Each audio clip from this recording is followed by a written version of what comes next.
حضرت محمد مصطفیٰ صلی اللہ علیہ وسلم کا دور نصیب کیا، اور ہم بد نصیب ہیں کہ ہمیں حضور کا زمانہ نہ مل سکا۔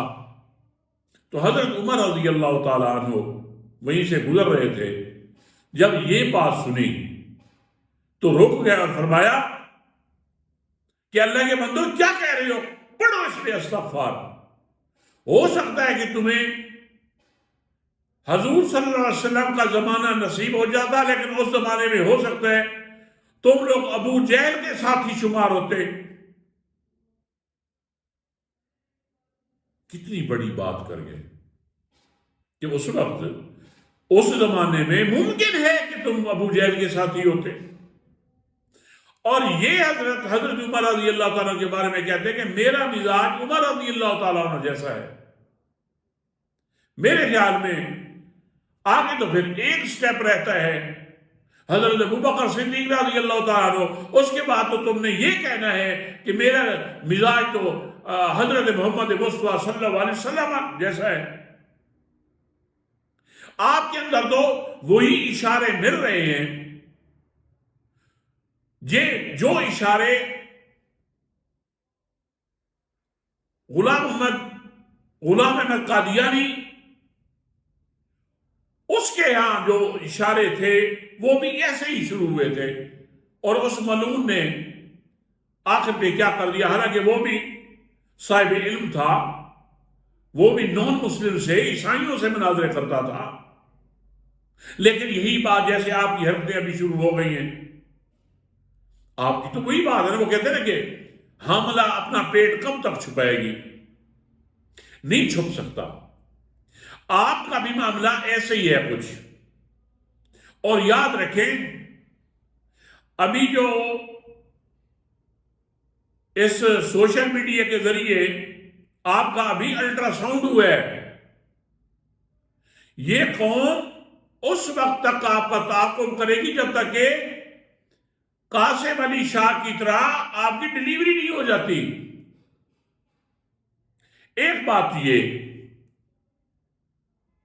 اگلی بات کیا کرتا ہے، کہتا ہے کہ میں اگر حضرت علی رضی اللہ عنہ کے دور میں ہوتا تو حضرت معاویہ رضی اللہ تعالیٰ عنہ کے خلاف تلوار اٹھاتا۔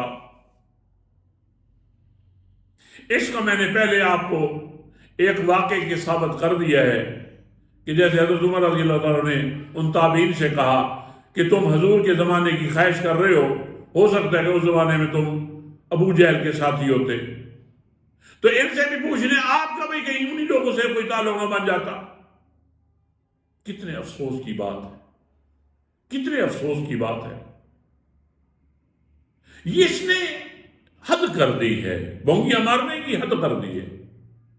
پی ٹی آئی والوں نے ایک اور بات کی کہ انہوں نے عمران خان کو منی پیغمبر بنا رکھا ہے۔ دیکھیں کتنی بہت بڑی بکواس ہے، ان پہ بہت بڑی بکواس ہے، جن کی بات کرتے ہو نا حضرت عمر رضی اللہ تعالیٰ عنہ کا، یہ بھی میں آپ کو ایک، کیونکہ ہم نے تو وہیں سے لینا ہے نا، جو کچھ ہمارے بڑے تو وہی ہیں، دنیا میں جو بھی معاملات دیکھیں ہم نے اسی کسوٹی پہ پرکھنا ہے، صحابہ کرام کی کسوٹی پہ، کہ ایک جگہ پہ نا مدینہ منورہ کی بات ہے کہ کچھ لوگ، کچھ صحابہ اور کچھ تابعین ایک گفتگو میں مصروف تھے۔ گفتگو یہ ہو رہی تھی کہ آیا دیکھا جائے کہ کون منافق ہے، یعنی کہ منافقین کی نشاندہی کی جا رہی تھی۔ حضرت عمر رضی اللہ تعالیٰ نے جب یہ سنا تو فوراً ہی ناراض ہوئے اور ڈانٹ کے کہا کہ کیا کر رہے ہو، اگر تم اسی طرح کرتے رہے تو مسلمان بہت تھوڑے رہ جائیں گے۔ اور حضرت کی حرکتیں دیکھ لیں۔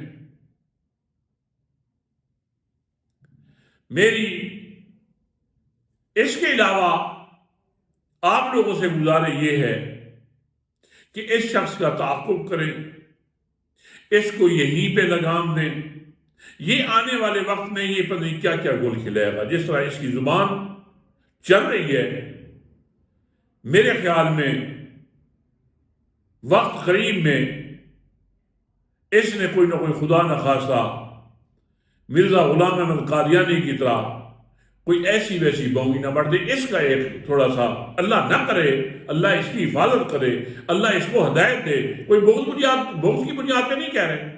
اب نہ بڑے مشہور سے کہنا کہ دیکھیں جناب یہ پی ٹی آئی والے عمران خان کو مینی پیغمبر، یعنی کہ اس طرح کا سوچ نہیں سکتا۔ یہ عالم دین کا یہ شیوا نہیں ہے، یہ عالم دین کی سوچ نہیں ہے، یہ تو کہنے والا مجھے لگ رہا ہے۔ کیا ان سے پوچھا ہے آپ نے کہ ان کا عقیدہ کیا ہے؟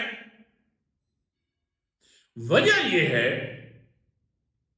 کہ میں نے پہلے بھی کہا تھا کہ جن لوگوں نے مرزا صاحب آپ کو کیپسول دیے ہیں نا، اب وہ کیپسول اندر پھٹ گئے ہیں آپ کے، اس کے اثرات آنا شروع ہو گئے ہیں، لوگ سمجھ گئے ہیں۔ آپ کو صرف جو فوبیا ہوا ہے وہ عمران خان کی پاپولیرٹی پہ ہوا ہے، اور یاد رکھیں یہ اللہ کی دین ہے، یہ نہ آپ کے بس کی بات ہے نہ میرے بس کی بات ہے۔